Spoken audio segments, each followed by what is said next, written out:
이제 해설로 가보죠. 좀 문제가 그렇게 어려운 것도 있지만 쉬운 것도 있어요. 아주 쉬운 것도 있으니까 6개 맞추는 데는 큰 지장은 없었을 거예요. 취득가액에 대한 설명으로 틀린 걸 찾아봐라 그랬어요. 틀린 걸 찾으라 했어요.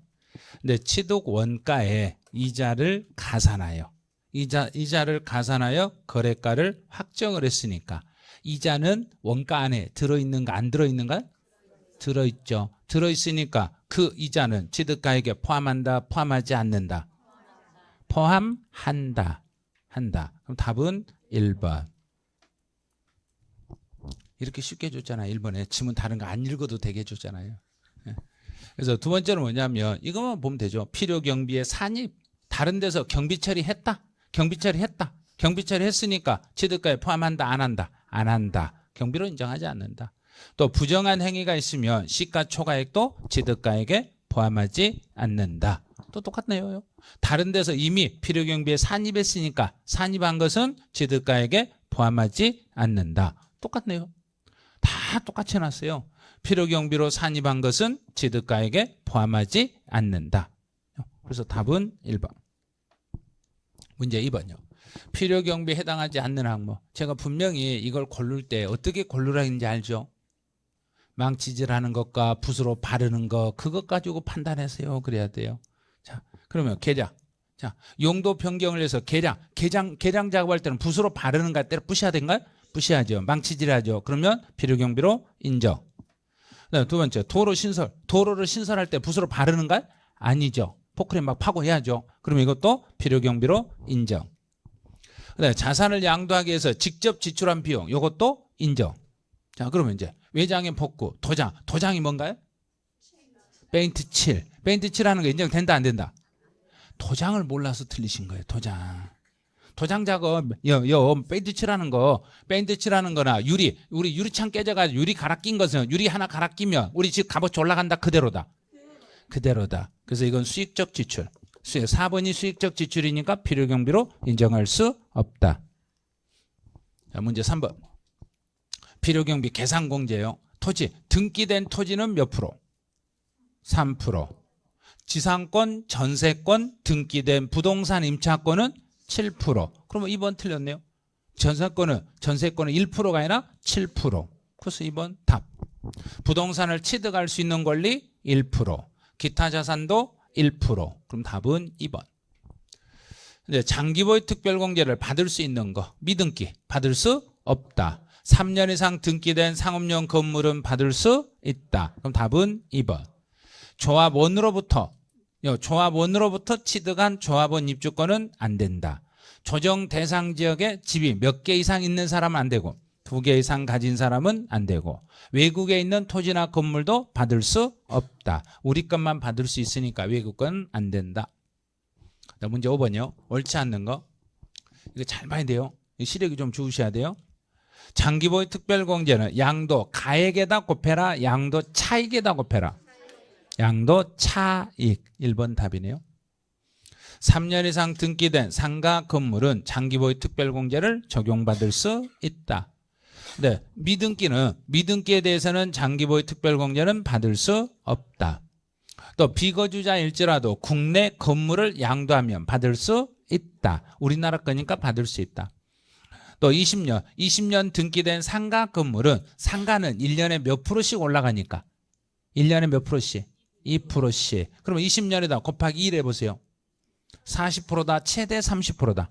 최대 30%. 그래서 최대 30%까지만 받을 수 있다. 자, 6번. 기본공제에 대한 설명을 옳지 않는 거. 1번은 기본공제라는 것은 국내 토지와 주식을 우리나라에서 토지와 우리나라 주식이니까 각각 얼마씩? 250. 그러면 최대 500까지. 미등기는 기본공제 받을 수 없다. 미등기는 안 돼요. 등기가 돼 있어야 돼요. 근데 등기된 비사업용의 토지는 등기됐어요. 등기되고 비사업용의 토지일지라도 기본공제는 받을 수 있다. 그럼 3번이 답이네요. 4번, 5번 아직 안 배웠으니까 이건 놔두시고. 그다음 문제 7번. 7번은 이제 세율이네요.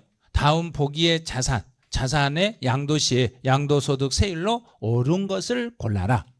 자, 1번. 1년 미만 등기된 상가. 상가인데 1년이 안 됐으니까 50%. 50%. 미등기 상태로 팔았으니까 70%. 그럼 답은 5번. 상당히 쉬운 문제죠. 이렇게 내주면 얼마나 좋아요, 시험 문제를. 그다음 문제 8번. 이렇게 내면 약간 복잡해요. 그래서 연도를 2019년이라 해놓은 거예요. 내년이라 해놓지 않고. 혹시 바뀌면 또 따질 수가 있으니까 이거. 1년 미만 보유한 사업용 토지고 1년이 안 됐으니까 50% 틀렸죠. 1년 이상 2년 미만 보유한 주택은 1년만 넘으면 6에서 42%. 6에서 42%. 그다음에 주택인데 1년이 안 됐으면 40%. 지금 현재는 40%. 1년 미만 보유한 지상권은 부동산에 관한 권리예요. 권리는 1년이 안 됐으면 50%. 답은 4번. 그다음에 1년 미만 보유한 조합원 입주가는 주택이죠. 주택이니까 1년이 안 됐으면 40%. 40% 세율입니다. 그 답은 4번. 자, 9번. 9번은 가로에 들어갈 내용으로 옳은 걸 골라봐라. 이제 조정 대상 지역의 1세대 3주택이고 1년 미만이네요. 1년 미만이면 일반적인 세율에다가 3주택이니까 몇 프로를 더해서 20%를 더해서 20%를 더하고 1년이 안 됐으니까 몇 프로와 비교해서 40%와 비교해서 둘 중에 큰 거. 답은 2번. 자, 문제 10번이네요. 미등기에 대한 설명을 옳지 않는 거. 미등기로 팔면 이것저것 다 안 된다고 그랬어요. 다 안 되는데 뭔만 된다. 필요경비. 그러면 필요경비 계산공제는 적용 안 한다. 한다. 그럼 답은 2번. 됐죠. 이제 오늘의 멘트가 뭔지를 한번 봐봐야죠. 오늘은 무슨 말을 했는가. 이제 오늘은 또 아주 그 고사선 논어에 나오는 이야기예요. 논어에. 아마 이거 보신 분 많을 거예요. 이거는 진짜 많은 분들이 이거 인용하는 거니까. 아무리 천재일지라도 노력한 사람은 못 이긴다는 이야기예요. 그래서 또 노력하는 사람은 또 즐기는 사람을 못 이겨요. 이게 공부를 하실 때 너무 막 힘들게 하지 마시고 즐기면서 하시라는 이야기예요. 이제 최근에 어떤 분이 그러더라고요. 자기는 아주 높은 자리에 올라가고 친구하고 똑같이 달리기를 했는데 자기는 높은 자리에 올라가고 그 친구는 높은 자리에 올라가지 못했을 때 그 친구 높은 자리에 올라가 있는 애가 뭐라고 이야기를 했냐면 나는 놀 것 다 놀면서 해서 올라갔다. 너는 놀지도 못하고 그것만 해서 못 올라갔다. 그 소리가 이 소리예요. 응? 노력만 하지 말고 즐기면서 하시라는 이야기예요. 즐기면서. 그래서 공부를 진짜 잘하는 사람들은 진짜로 노력만 하는 게 아니라 할 일 다 했어요. 내가 할 일 하면서 공부를 했어요. 그러잖아요. 그래서 즐기면서 하셔야 돼요. 그러니까 너무 힘들게 하지 마시고 너무 힘들면 안 돼요. 공부는. 너무 힘들게는 하지 마시고 좀 즐겨가면서 이렇게 해야 돼요. 그래서 오늘 세율도 암기할 때 집에서 막 깜지 쓰지 마시고 집에서 막 돌아다니면서 암기도 하고 막 여기 다니면서 막 청소하면서도 외우고 또 이거 하면서도 외우고 설거지하면서도 몇 프로 막 하면서 막 이렇게 즐기면서 하시라는 이야기예요. 정 안 되면 그거를 녹음을 해놓고 녹음해가지고 틀어놓고 틀면서 돼요. 그러면 더 짜증나겠죠. 그러니까 어떻게 해야 되는가? 빨리 외워버려야죠. 빨리 엿버려야 돼요. 그래서 오늘 중으로 세율 같은 것은 다 암기해가지고 나중에 뭐 개정이 되더라도 요거 나 이렇게 암기했는데 이렇게 개정됐네. 그리고 개정된 걸 바로 알 수 있도록 그렇게 한번 해주시기 바라네요. 네, 여기서 마치죠. 수고하셨습니다.